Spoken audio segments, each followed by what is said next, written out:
Yeah, we've finally done. That took forever. Let's go home quickly. Jackson and Mason, your dad has gone now. So I don't have to care for you two anymore, right? Shortly after my son Matthew's funeral was conducted, his wife, Emily, said the unbelievable words. What was she thinking when she said such things? I wonder what she would say to her twin, Jackson and Mason, who is in the midst of grief over the loss of their father. The parent of these kids are only you now. Think about it carefully. What?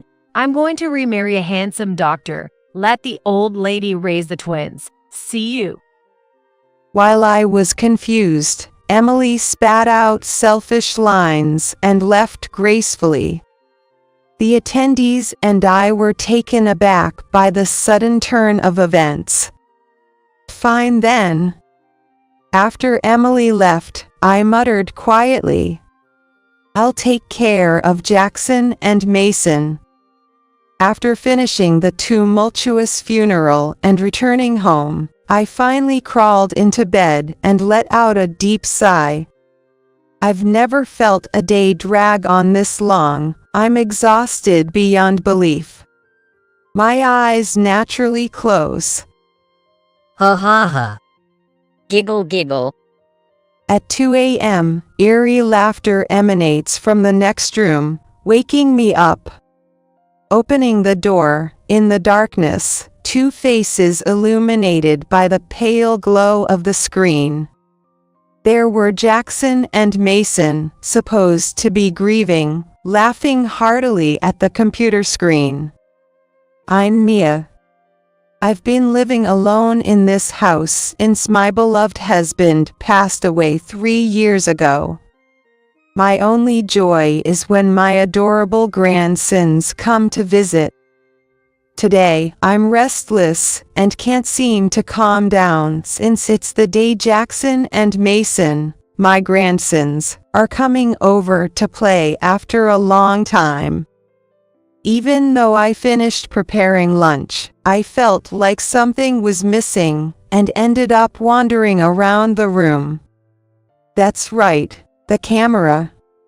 My grandchildren, who just started elementary school, said they would show me their school uniforms. To capture their special moment, I started rummaging around for the camera. Found it. Now everything's ready. Just as I finally breathed a sigh of relief, I heard the sound of a car engine stopping in front of the house. Grandma, hello. Hello. Cheerful voices came from the direction of the entrance. Hello, you two. You came just in time. As I replied, I hurried to the entrance, where Jackson and Mason stood with shiny backpacks and crisp uniforms. Following them were my son Matthew and his wife Emily. Mom, we're home. Hello, Mia. Long time no see. Welcome, come on in. I welcomed my son's family and had a photo shoot. My grandchildren, carrying bags slightly bigger than their bodies, looked adorable. I couldn't tell if they were carrying the bags or if the bags were carrying them. Grandma, guess what? I was in a different class from Mason. I had a male teacher, and Jackson had a female teacher.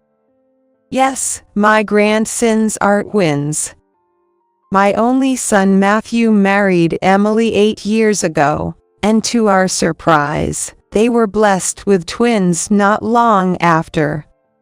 I suddenly had 2 grandchildren. I remember feeling so happy.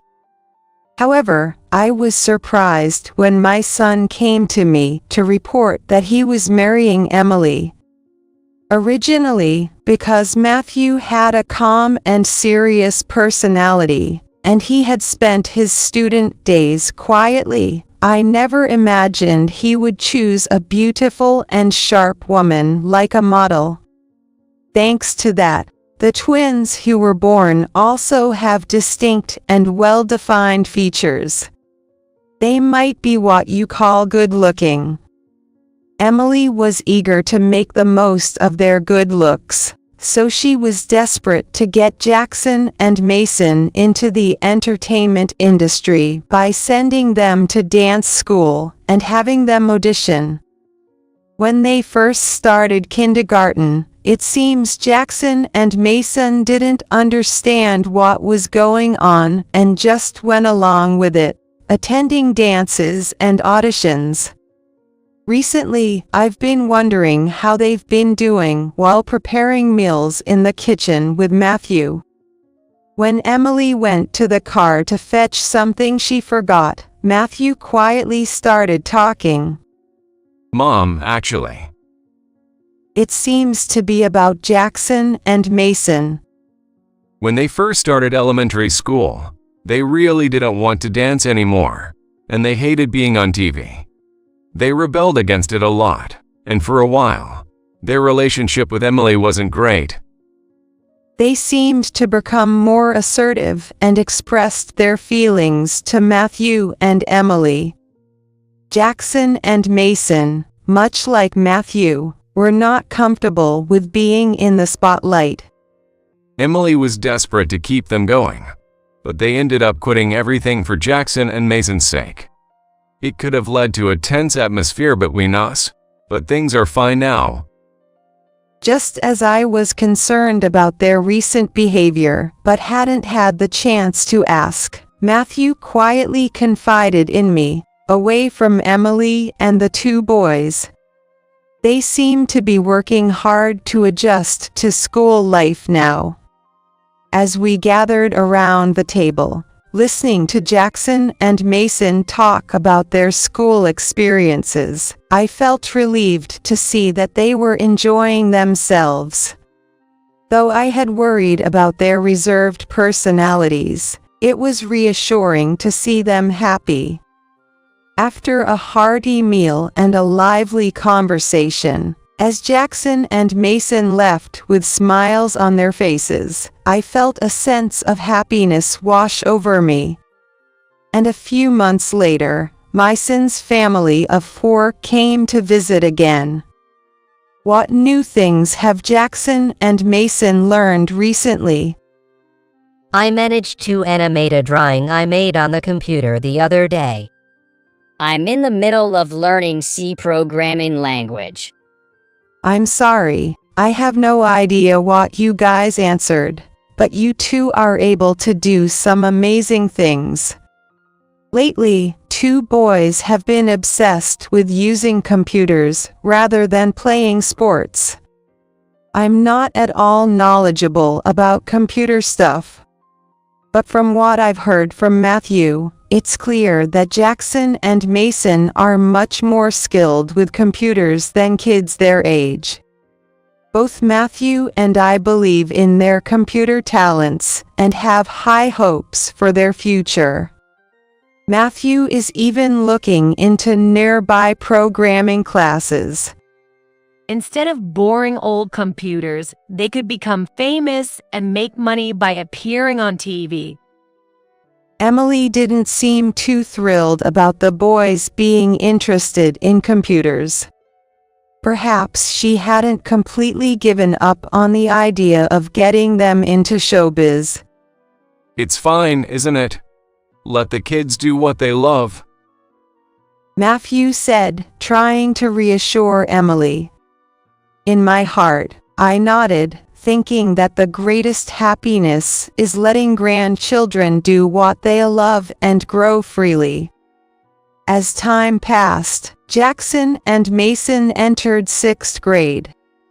They were still engrossed in their beloved computers and seemed to have completed all their programming class studies from a few years back. Lately, Matthew has been traveling a lot for work, so he's often away from home. Because of this, Jackson and Mason often come over to my house, since Emily's work keeps her busy, and she ends up having to leave the kids alone. Dad's never home, so it's boring not being able to go out. We made plans to go camping next weekend, but I wonder if he'll really come. Dad's just really busy with work, right? Since he's missing out on playing with you two, we gotta cheer him on for trying his best. Due to Matthew's busy schedule, there hasn't been much time to spend together, and Jackson and Mason seem a bit dissatisfied. Earlier, Matthew was excitedly talking about being interested with a make-or-break project for the company. Now that the project is finally underway, he's working hard with his colleagues. Even during the day, I've started taking care of Jackson and Mason overnight. At first, I accepted, thinking it would give Emily a little break since she's mostly juggling work and childcare on her own. However, with each of Matthew's business trips, Emily has started staying out overnight. I was more than happy to spend time with my grandsons, but it seemed like she was staying out too often. They are in 6th grade, so I don't think they need that much care, but I wonder if she is having a hard time with them. Mia, please take care of the kids again today. With a swift exit, Emily was gone. Today, Jackson and Mason are staying over again. Oh no, I forgot the cold medicine. Looks like you've caught a cold. That's not good, since she just left. Should I call Emily and ask her to bring it? I called Emily's number. It rang several times without an answer. Finally, the announcement came. The number you have dialed is either switched off or out of range. Emily wasn't picking up. Your mom didn't answer the phone. What should we do about the medicine? Hopefully, it doesn't get worse. Oh, I know Mom usually turns off her phone for important stuff. Jackson's words made me ask back without thinking. What? So, you mean you can never reach her during important matters? Yeah, no matter when I call, she never picks up. I'm not that sick, so I'll be fine, Grandma. Both of them seemed calm compared to my anxiety. But what if there's an emergency regarding the kids, even during an important matter? So far, nothing serious has happened, and these kids are safe, but could this be considered child neglect? Feeling sorry for Jackson and Mason, who don't seem to get any attention from their mother, I spent the day feeling a bit frustrated.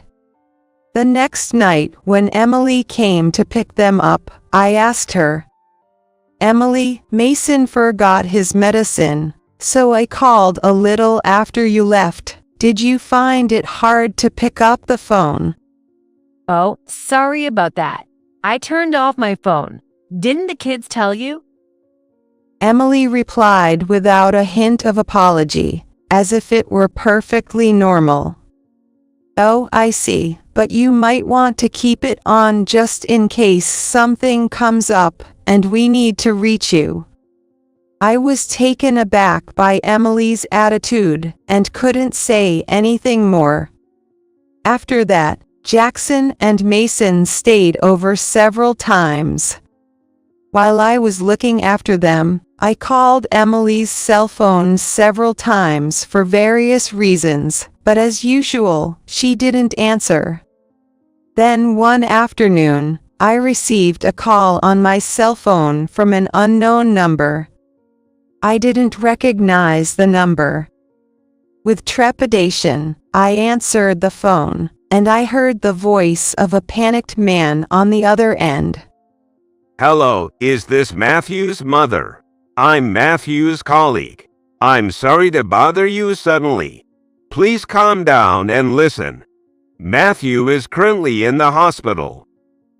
It took me a moment to comprehend the words coming from the phone. Suddenly, anxiety flooded over me. I asked his colleague for the location of the hospital and hurriedly called a taxi. Even on the way there, I couldn't calm down because I didn't know Matthew's condition. What happened to make him end up in the hospital? Is he okay? Wait, does Emily know anything about this? I decided to call Emily for now. Despite my desire for her to pick up, I was greeted by a long dial tone. Then the announcement came, "The number you have called." Even in times like these, not being able to get in touch with Emily, what on earth is she doing? While praying for her to pick up the phone, I kept calling over and over again, but the result was always the same. I kept trying to reach her while on the way to the hospital, but she never answered. When I arrived at the hospital, a tearful colleague greeted me and informed me of the situation. It seemed that Matthew had suddenly collapsed at work and had been rushed to the hospital.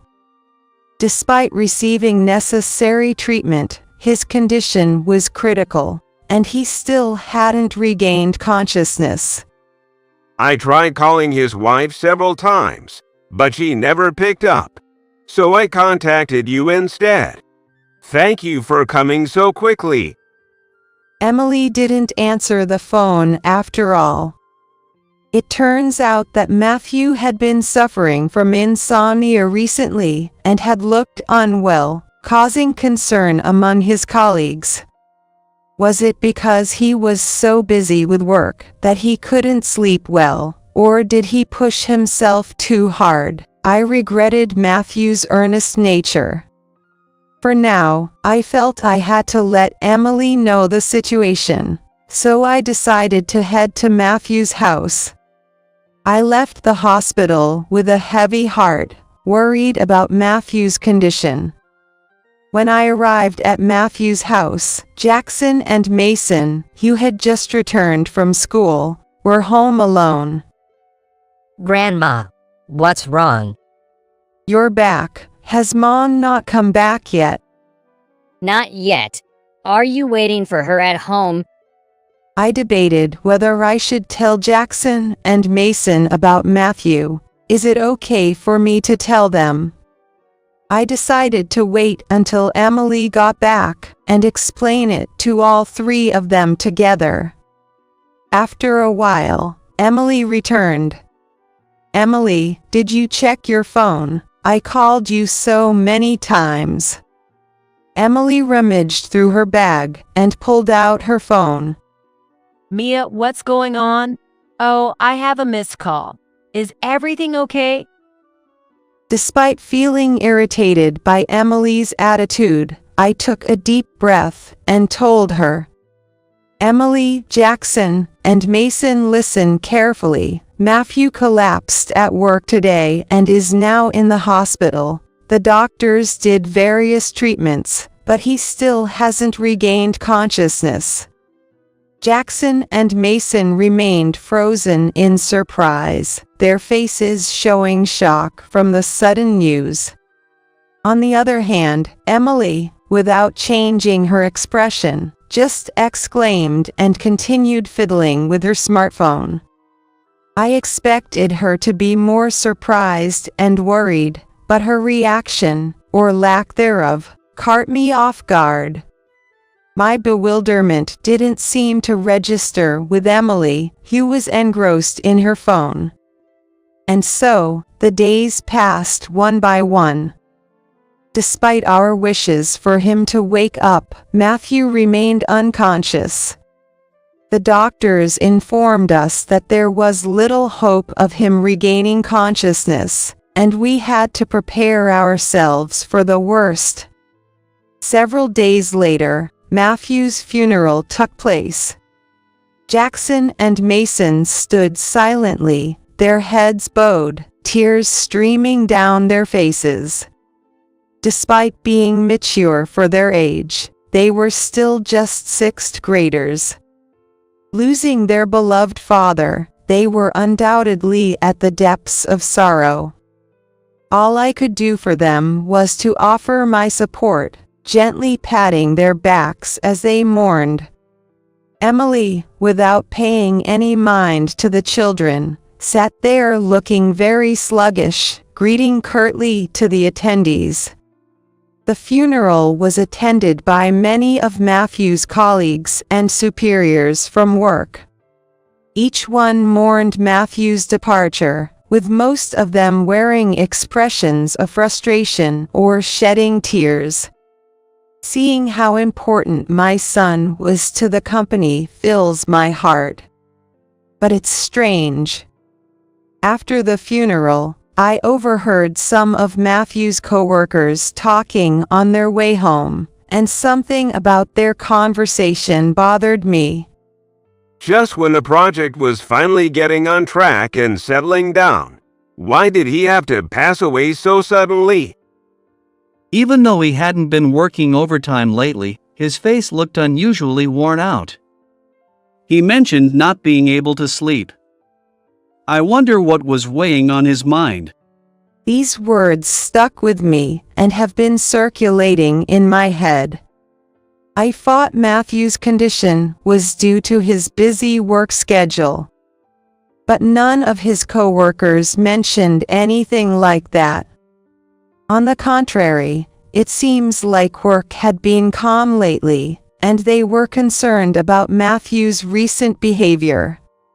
If it wasn't work-related stress that led to his insomnia, then what else could it be? With those doubts in mind, we reached the end of the funeral. Yeah, we've finally done. That took forever. Let's go home quickly. Jackson and Mason, your dad has gone now. So I don't have to care for you two anymore, right? After the funeral, Emily said mockingly, "I don't think those are words to say to your own children with that kind of expression." What was she thinking when she said that?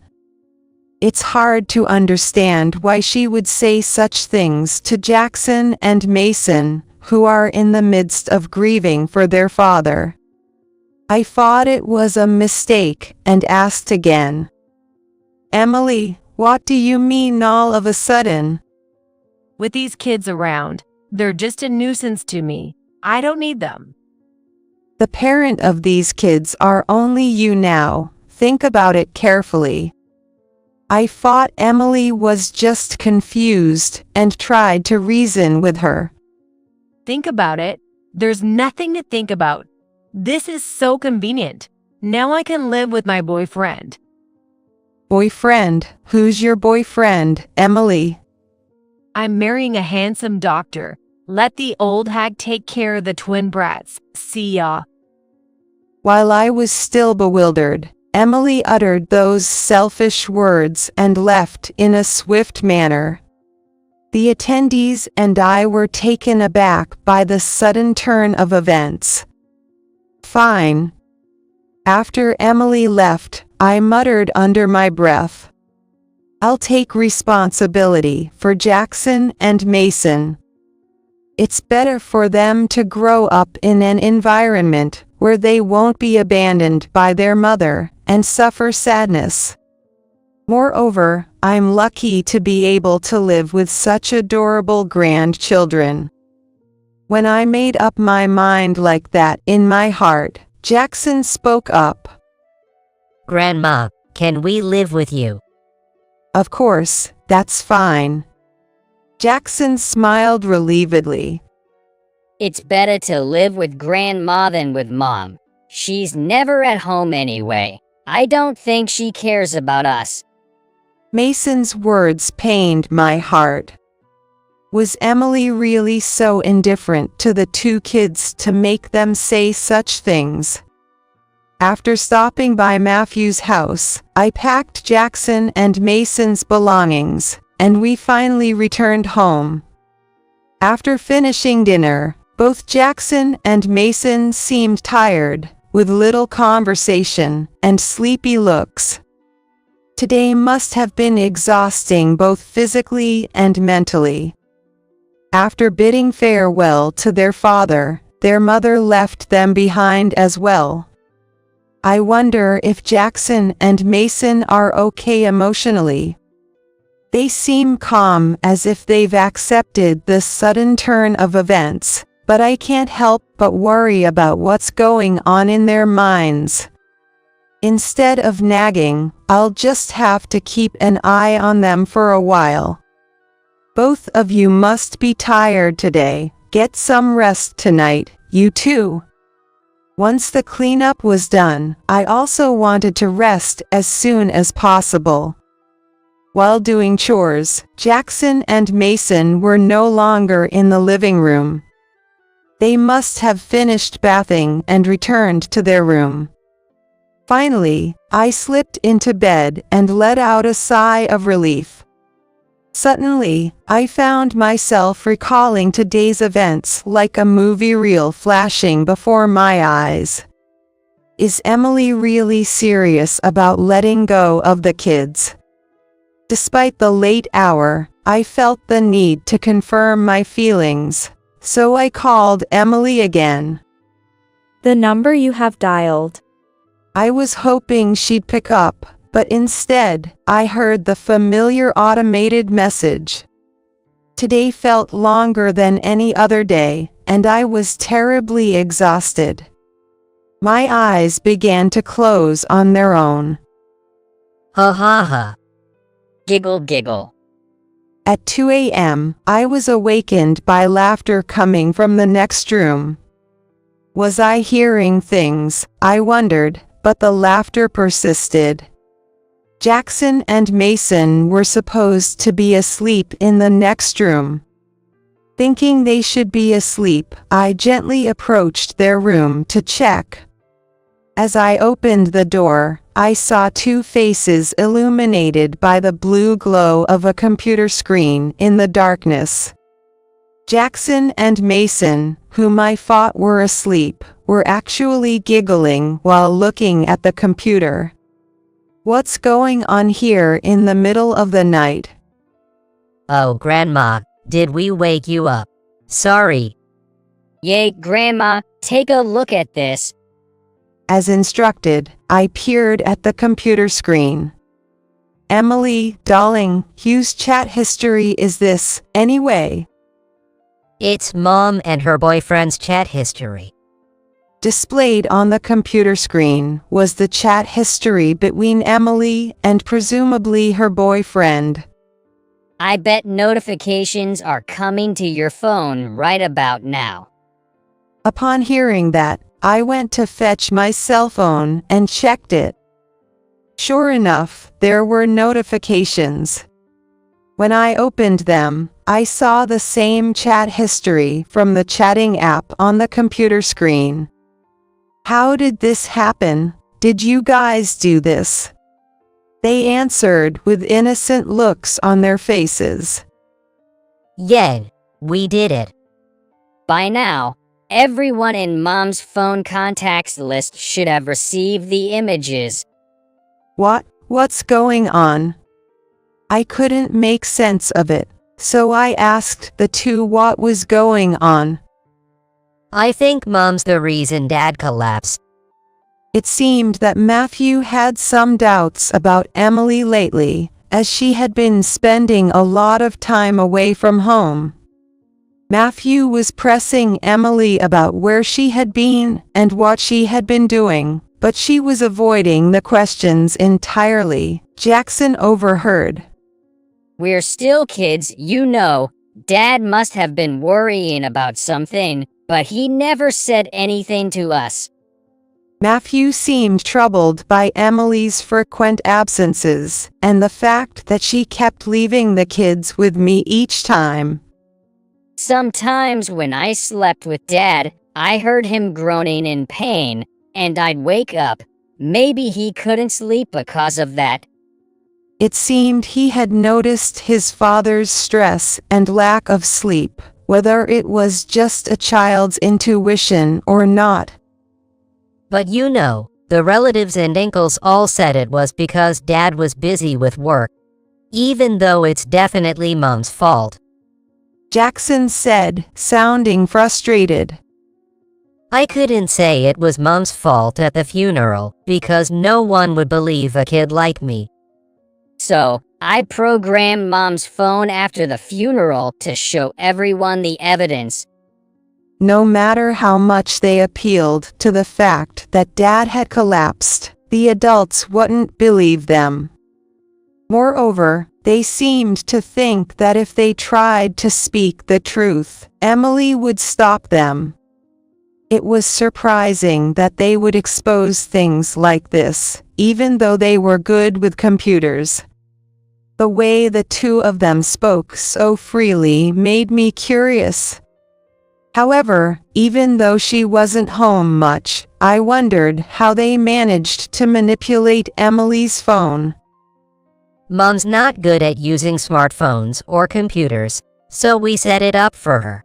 We remembered all the passwords and stuff. We also checked her messages while we were at it, so we knew who Mom was always talking to. Whenever Mom's with that guy, she really turns off her phone. So, we made sure information was sent when the phone was turned off. So, if images are being sent now, it means her phone's off. Look, there's a lot of evidence we prepared being sent. I checked the notifications on my own phone. Those brats are going to Grandma's, so today and tomorrow I'm with Darling. Darling is handsome and talented, but Matthew's been working so hard and still doesn't get paid much. It's not even worth comparing. I might as well scheme about my husband's affair and get a hefty settlement if we divorce. The stories were unbelievable. As I opened the notifications, there were also messages about Jackson and Mason. I thought I'd earn big since I gave birth to such handsome boys, but neither of them has any intention of entering showbiz. They lack the drive. It's seriously unbelievable.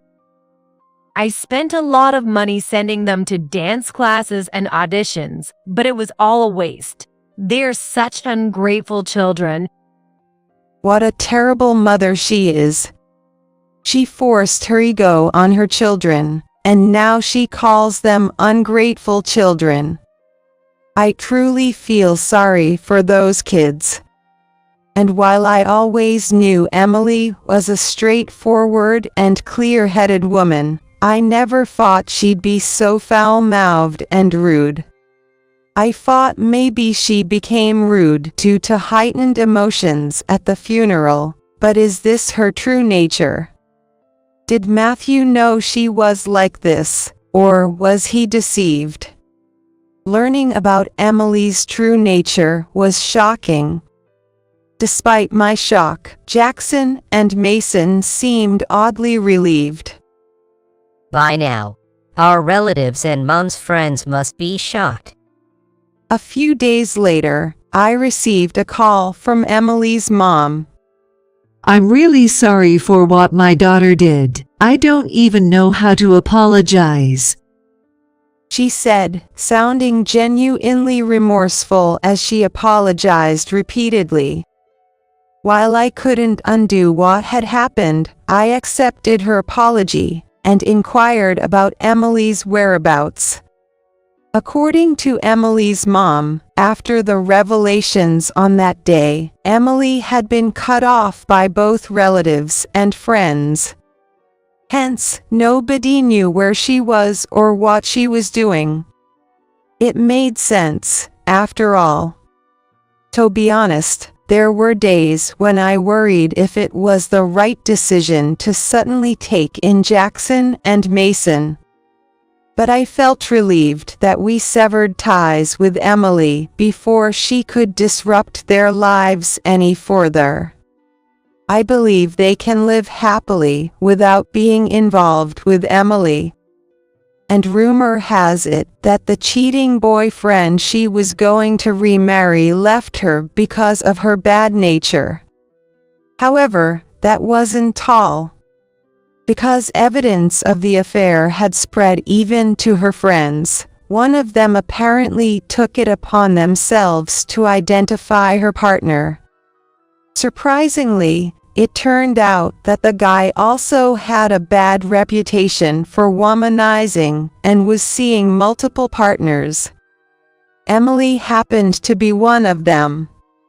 Furthermore, it was revealed that he wasn't actually a doctor but just a regular employee at a small company.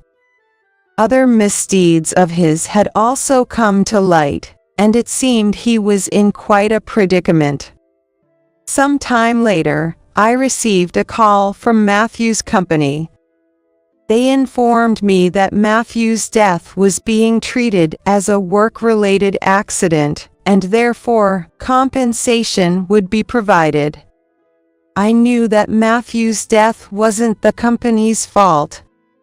Thus, I felt uneasy about both the accident being recognized as work-related and receiving compensation. Feeling that I couldn't simply accept the compensation in silence, I headed to Matthew's supervisor. Thank you for coming to Matthew's funeral the other day. The truth is, his collapse wasn't due to work-related stress, but rather because of the stress from his wife. I explained the situation. After hearing me out, the supervisor looked surprised. However, he quickly returned to a serious expression. No, regardless of the reason, we would like you to accept the compensation. We see it as our final evaluation of Matthew. The supervisor said so. It turns out Matthew had been on the verge of completing a project, and thanks to his efforts, the project was a huge success. Matthew's contribution was significant, and it wouldn't have been possible without him. This project became a significant turning point for the company's substantial growth, so they are very grateful to Matthew for it, but it seemed they couldn't express those feelings fully and regretted it. I was delighted that they valued Matthew so highly. Matthew's life, where he worked hard earnestly, wasn't in vain. If I could, I would want to directly convey to Matthew that the project was successful because of him, and that the company had expanded thanks to him. But that won't happen. While hoping that Matthew in heaven will receive some form of compensation, I decided to accept the compensation. The amount was more than enough for Jackson and Mason's future education. As Matthew wished when he was alive, I want both of them to grow up freely and pursue what they love. Eventually, they'll each have dreams. I don't want them to give up on their dreams just because they're living with me without their parents.